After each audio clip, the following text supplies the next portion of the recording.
বন্ধুরা, চলে আসলাম স্বাধীনতা উদ্যানের সামনে। খুবই চমৎকার একটা জায়গা, আপনাদের উদ্দেশ্যে শেয়ার করব, তাই ভিডিও ধারণ করতেছি। আশা করছি সঙ্গেই থাকবেন। আমি একটু ব্যাক ক্যামেরায় যদি আপনাদের একটু ডিটেল ঘুরিয়ে দেখাই, তো চলেন বন্ধুরা শুরু করি। বন্ধুরা, আপনাদের জ্ঞাতার্থে বলি, এই যে স্বাধীনতা উদ্যান বা স্বাধীনতা জাদুঘর বা স্বাধীনতা চত্বর, এই জায়গাটি হচ্ছে আপনার ইঞ্জিনিয়ারিং ইনস্টিটিউট এবং শাহবাগ এর মাঝামাঝি জায়গায়। শিক্ষা ও নির্মাণ এখান থেকে খুবই নিকটে, একদম কাছাকাছি। তো এই জায়গাটা দেখেন, আমি একটু ঘুরিয়ে দেখানোর চেষ্টা করি। এই যে দেয়ালটায় অনেক নৈপুণ্য আছে, যদিও আমি ওইভাবে ডিটেল ভিডিও করতে পারিনি। এবং এই সাইডে দেখেন সবুজে ঘেরা অনেক বনানী রয়েছে। এই যে চত্বরটার নৈ বেশ সুন্দর। এখানে চত্বরের ঢালে প্রচুর মানুষ বসে তাদের অডেল সময় কাটায়, বাচ্চারাও খেলা করে। এই যে বা স্তম্ভটা দেখা যাচ্ছে, এই পাশেও বাগান, সবুজ গাছের ছড়াছড়ি। প্রচুর মানুষ এখানে জড়ো হয়। এখন অলমোস্ট বিকাল হয়ে গেছে, লোকজন আসা কেবল শুরু করেছে। সন্ধ্যার দিকে বেশি লোকজন থাকে। ঢাকাতে যেহেতু এরকম প্রশস্ত জায়গা একটু কম পাওয়া যায়, তাই মানুষ অবসরে এখানে ছুটে আসে।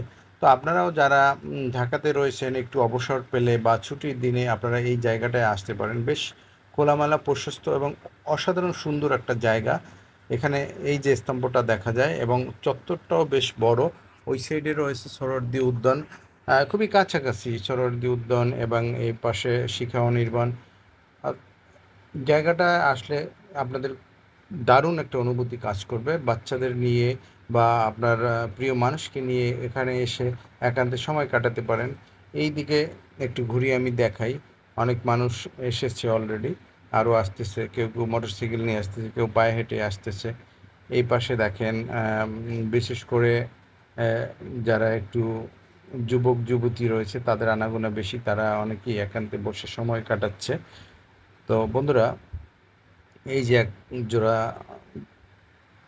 প্রেমিক প্রেমিকা দেখা যাচ্ছে, তাদের ভিতরে একটু খুনসুটি চলতেছে। এই পাশেরটায় দেখেন কত সুন্দর সবুজে ঘেরা বনানী, এবং পাশাপাশি কিছু হকারও কিন্তু আছে এখানে, বিভিন্ন প্রকার হকার, আইসক্রিম বিক্রেতা, তারপরে আপনার ফুচকা চটপটি, এই যদি অনেক খাবার বিক্রি করে। এই দেখেন এই যে চত্বরের পাশে যে গাছগুলি, এটার নাম এক্স্যাক্টলি আমি জানি না।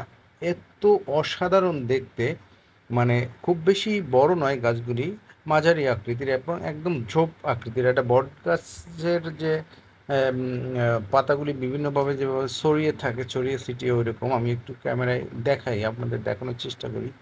খুবই চমৎকার এই গাছগুলো, দেখতে অসাধারণ লাগে। তো এই পাশে দেখেন, একটু খেয়াল করলে ওই দিকটা, এই যে সোজা ওইখানেই কিন্তু শিখা অনির্বাণ। আমি একটু যদি জুম করে আপনাদের দেখানোর চেষ্টা করি, এই এই যে দেখেন শিখা অনির্বাণ। এরপর এই রাস্তার শিখা অনির্বাণ থেকে আসতে রাস্তার দুই ধারে এরকম ঝোপের মতো গাছ আছে। মানে খুবই ভালো লাগবে, এবং এই গাছগুলি সচরাচর দেখা যায় না। এই আপনার ওসমানী উদ্যান বা সবিরহাট এইদিকে আসলে এই গাছগুলি দেখা যায়। তো বন্ধুরা, আপনারা এই চৈত্রের তপ্ত দুপুরের শেষে একটু বিকালবেলা এখানে এসে মুক্ত হাওয়া আহ, উপভোগ করতে পারেন। এই যে এখানে দেখেন একজন হকার বসে পাঁপড় বিক্রি করতেছে। এখানেও দেখেন আইসক্রিম বিক্রি করতেছে। এই সাইডে আরেকজন দেখেন, এই একটু ডান পাশে আরও একজন হকার আছে, আইসক্রিমওয়ালা, ফুচকাওয়ালা। এই পাশে সম্ভবত একজন পানিওয়ালা আছে। তাছাড়া আইসক্রিমওয়ালাও দেখা যাচ্ছে। খুবই অসাধারণ একটা জায়গা, আপনারা আসলে খুব ভালো লাগবে।